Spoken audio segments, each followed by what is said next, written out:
Hello friends, जैसा कि आप थंबनेल से देख पा रहे हैं, आज हम बात करेंगे ऑटो स्वीप फैसिलिटी के बारे में। दोस्तों, ये जो फैसिलिटी होती है ये आपको एक अपॉर्चुनिटी प्रोवाइड करती है कि आप अपने सेविंग बैंक अकाउंट के ऊपर या फिर करंट अकाउंट के ऊपर एफडी का जो इंटरेस्ट रेट है वो अर्न कर सकते हैं। जैसा कि आप जानते हैं, जो सेविंग अकाउंट होता है उसके ऊपर आपको 3 से 3.5% के आसपास ही जो है वो इंटरेस्ट मिलता है। और वहीं अगर मैं बात करूं करंट अकाउंट की, तो करंट अकाउंट के ऊपर तो आपको कोई इंटरेस्ट मिलता ही नहीं है। वहाँ पर जो इंटरेस्ट होता है वो 0% होता है। तो अगर मैं करंट अकाउंट की बात करूं तो वहाँ पर तो आपके लिए विन विन सिचुएशन है, क्योंकि वहाँ पर आपको 0% इंटरेस्ट मिलता है। और अगर आप यहाँ पर एफडी करवा लेते हैं तो आपको डेफिनेटली ही अच्छा ब्याज मिल जाएगा। और सेविंग अकाउंट वालों के लिए भी एक अच्छी अपॉर्चुनिटी होती है, क्योंकि जो 3 से 3.5% आपको इंटरेस्ट मिलता है, यहाँ आपको एक अपॉर्चुनिटी मिलती है 6 से 8% के बीच में इंटरेस्ट अर्न करने की। तो आज के टाइम में लगभग सभी बैंकों के अंदर जो है ये ऑटो स्वीप फैसिलिटी होती है। तो आप भी अपने बैंक में एक बार कंफर्म कर लीजिए, वहाँ पे पता कर लीजिए क्या इसका प्रोसीजर रहने वाला है। तो इस वीडियो के अंदर हम डिटेल में इसके फीचर को समझेंगे, क्या इसके फीचर हैं और क्या क्या बेनिफिट आपको इससे होने वाला है। तो चलिए डिटेल में हम अपनी वीडियो को एक बार देख लेते हैं।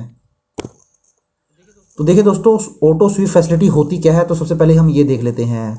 तो यहाँ पर क्या होता है दोस्तों, आपके जो भी सेविंग अकाउंट होता है या जो भी आपका करंट अकाउंट होता है, अगर आप कोई बिजनेस करते होंगे तो आपने करंट अकाउंट खुलवाया होगा, तो यहाँ पर आपके करंट अकाउंट या सेविंग अकाउंट को जो है लिंक कर दिया जाएगा आपके एफडी के अकाउंट से।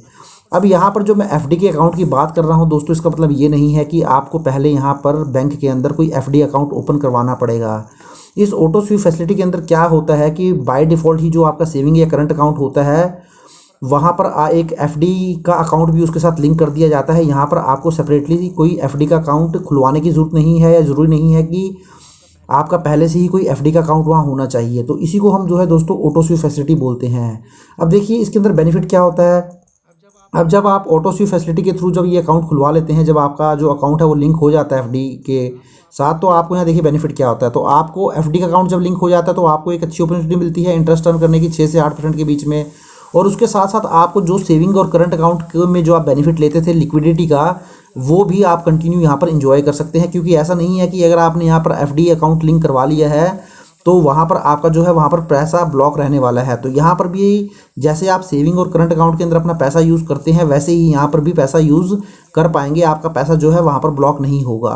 पर देखिए दोस्तों, अभी हम बात करते हैं कि ये जो स्कीम है, ये जो फैसिलिटी है, ये काम कैसे करती है।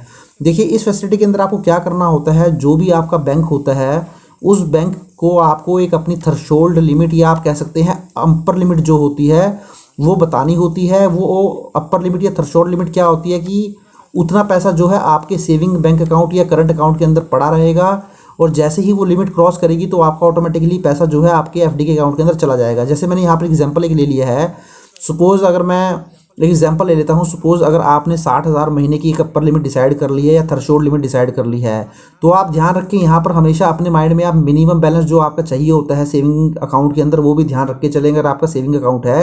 क्योंकि क्या होता है, हर बैंक के अंदर जो ये मिनिमम बैलेंस की लिमिट होती है वो डिफरेंट होती है। अगर मैं एसबीआई की बात करूँ, वो तो सरकारी बैंक है, वहाँ तो आपका मुझे लगता है 2,000 के आसपास मिनिमम बैलेंस होता है। बट जो प्राइवेट बैंक होते हैं, आईसीआईसी हो गया, एचडीएफसी हो गया, यहाँ पर 15 से 20 हज़ार का मिनिमम बैलेंस जो है मेंटेन किया जाता है।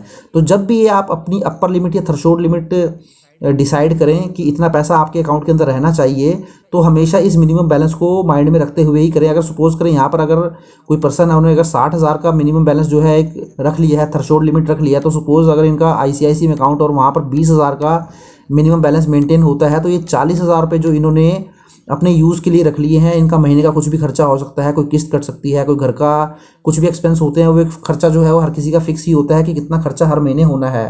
तो वो आप माइंड में रखिए, उसके हिसाब से ये थ्रेशोल्ड लिमिट आप डिसाइड कर लीजिए। अब देखिए होगा क्या, अब whenever the amount in the saving account और current higher than your threshold limit. अब देखिए जो 60,000 की ये मेरी लिमिट थी, थ्रेशोल्ड लिमिट या अपर लिमिट, जब भी आपके सेविंग अकाउंट या करंट अकाउंट के अंदर इससे ज़्यादा पैसा आएगा तो ऑटोमेटिकली वो एक्सेस मनी जो होगा दोस्तों, वो ट्रांसफ़र हो जाएगा आपके एफडी के अकाउंट में। और इसी प्रोसेस को जो बोला जाता है वो स्वीप इन या स्वीप आउट बोला जाता है। अब देखिए आपका पैसा जो है, जो सेविंग या करंट अकाउंट के अंदर आपका पैसा पड़ा हुआ था 60,000 के ऊपर जो भी पैसा पड़ा था, तो वो स्वीप आउट हो जाता है और वो आपके एफडी अकाउंट के अंदर स्वीप इन हो जाता है।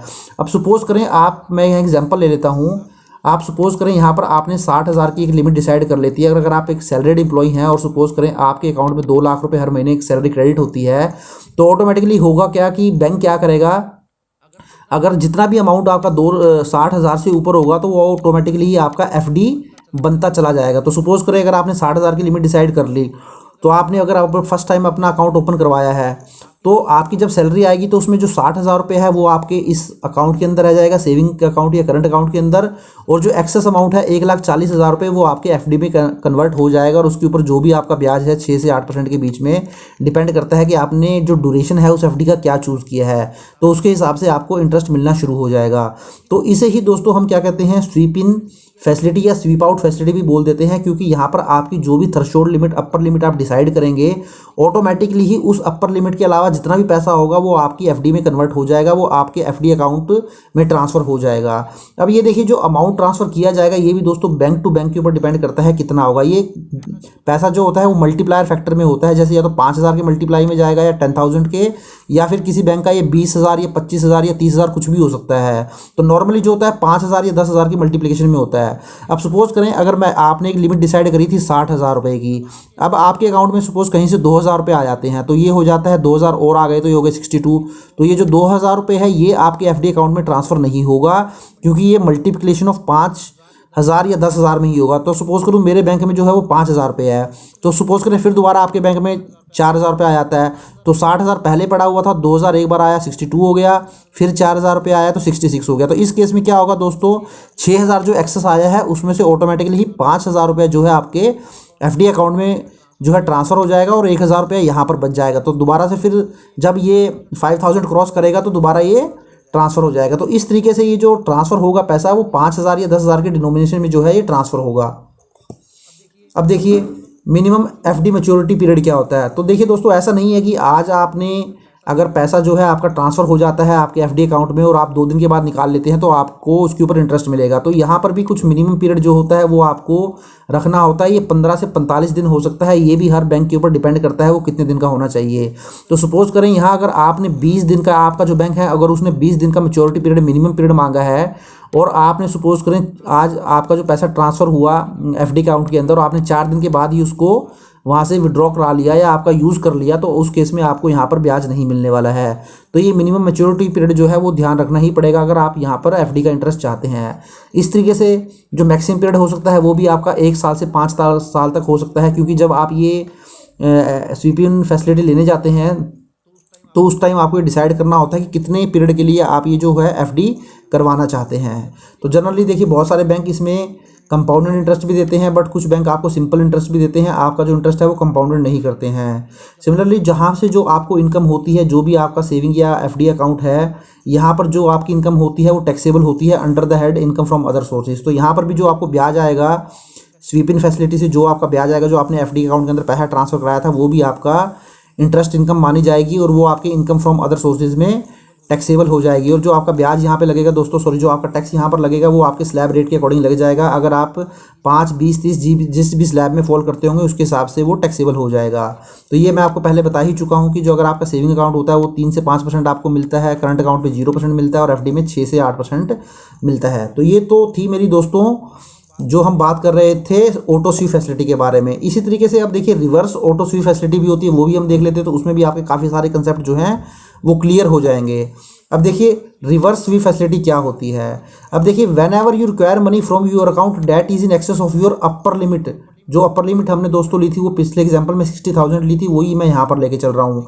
तो देखिए जब भी आपको पैसे की ज़रूरत होती है तो इसमें क्या होता है कि जो भी आपकी अपर लिमिट होती है, अगर उससे ज़्यादा पैसे की आपको किसी महीने में ज़रूरत पड़ गई तो the required amount will be transfer back to your online saving account और current account from your FD account. This is known as the reverse sweep. अब देखिए इसमें क्या कहना ये चाह रहा है।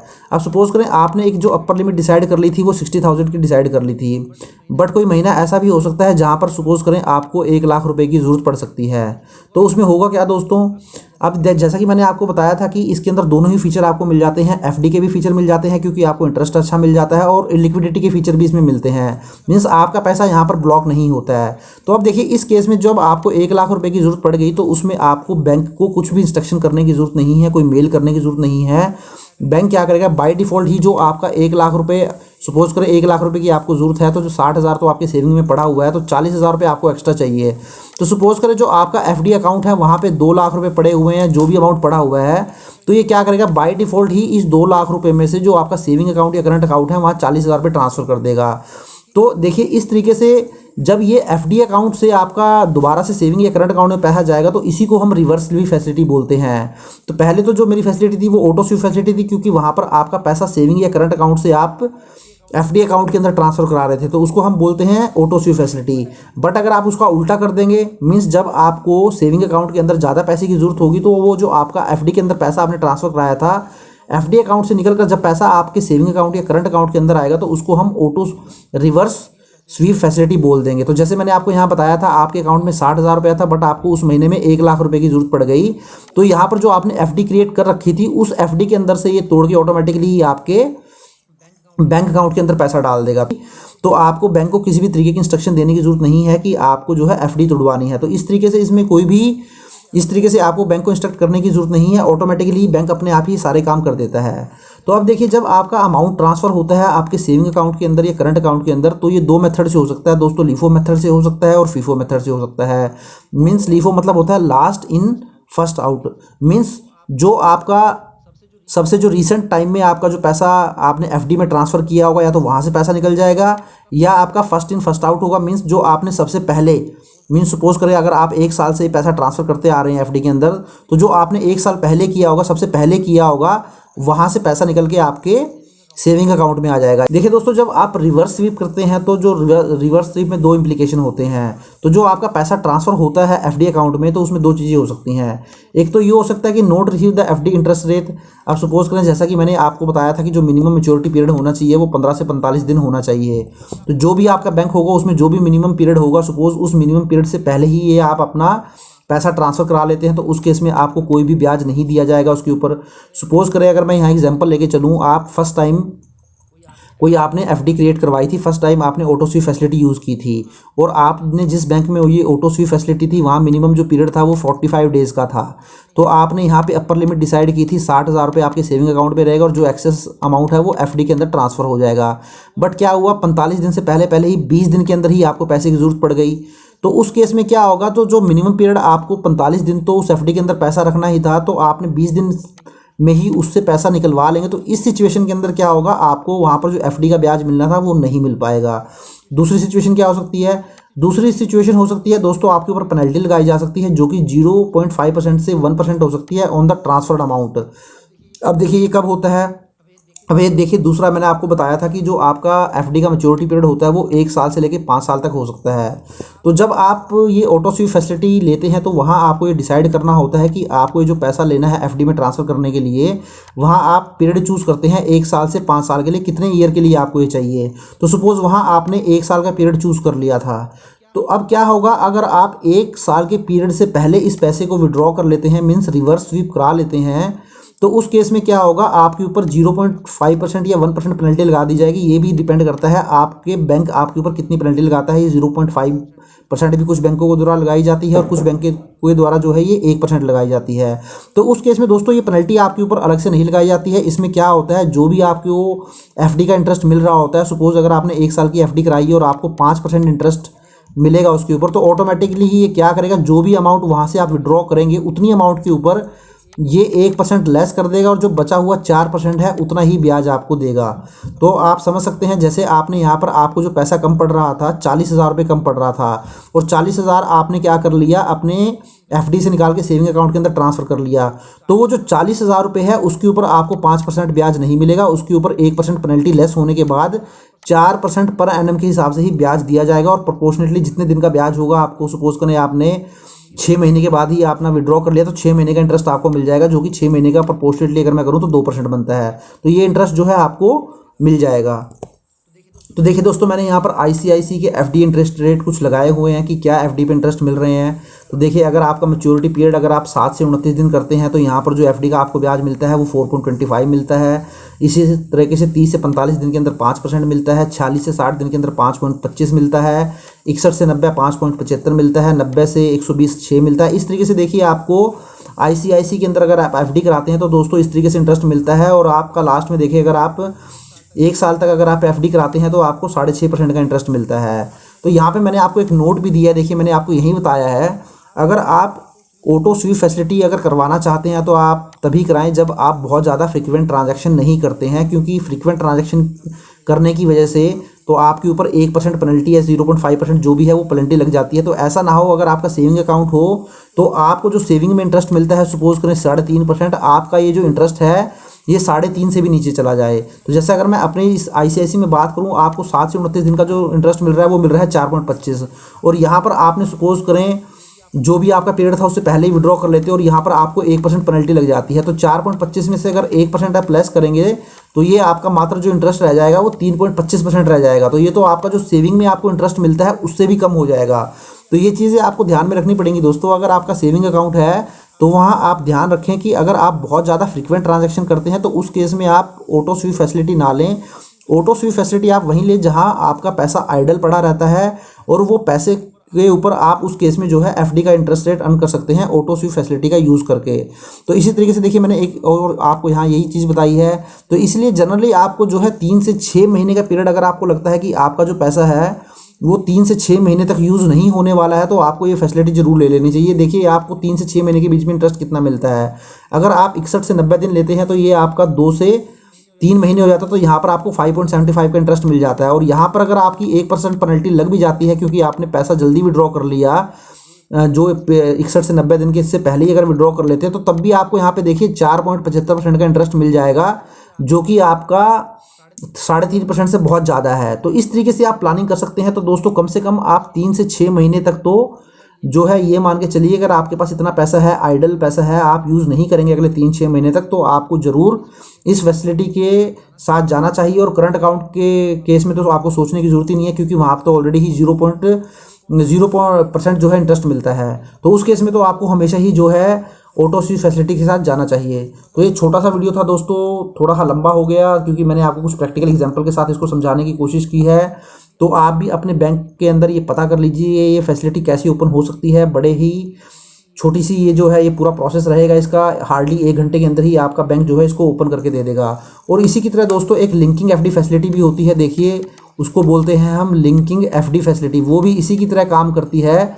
तो उसमें के अंदर क्या होता है, यहाँ तो आप बैंक को एक अपर लिमिट बताते हैं कि 60,000, जैसे मैंने यहाँ एग्जांपल में लिया था, वहाँ पर आपको बैंक को किसी भी तरीके की जो है लिंकिंग FD फैसिलिटी के केस में कोई लिमिट बताने की जरूरत नहीं पड़ती है। वहाँ पर आप खुद ही किसी भी टाइम जाके अपने FD अकाउंट के अंदर पैसा ट्रांसफर कर देते हैं। तो इसके ऊपर भी मैंने ऑलरेडी एक डिटेल में वीडियो बनाया हुआ है दोस्तों, उस वीडियो का लिंक आपको नीचे डिस्क्रिप्शन में मिल जाएगा या आप ऊपर आई बटन में भी देख सकते हैं। यहाँ मैंने आपको बताया है कैसे आप नेट बैंकिंग ओपन करके अपने लैपटॉप में नेट बैंकिंग से कैसे आप इसको घर बैठे बैठे ही लिंकिंग FD फैसिलिटी जो है का अकाउंट खोल सकते हैं, या कैसे आप अपने मोबाइल बैंकिंग से भी लिंकिंग FD फैसिलिटी जो है ओपन कर सकते हैं। तो इसका लिंक आपको नीचे वीडियो के डिस्क्रिप्शन में मिल जाएगा और आप देख लें, आप घर बैठे बैठे ही इसको ओपन करवा सकते हैं। तो आशा करता हूं दोस्तों वीडियो आपको अच्छा लगा होगा। If you like the video please share and subscribe my channel and click on the bell icon and press all so that you will get all the notification of my upcoming videos. Thank you very much, have a nice day, take care.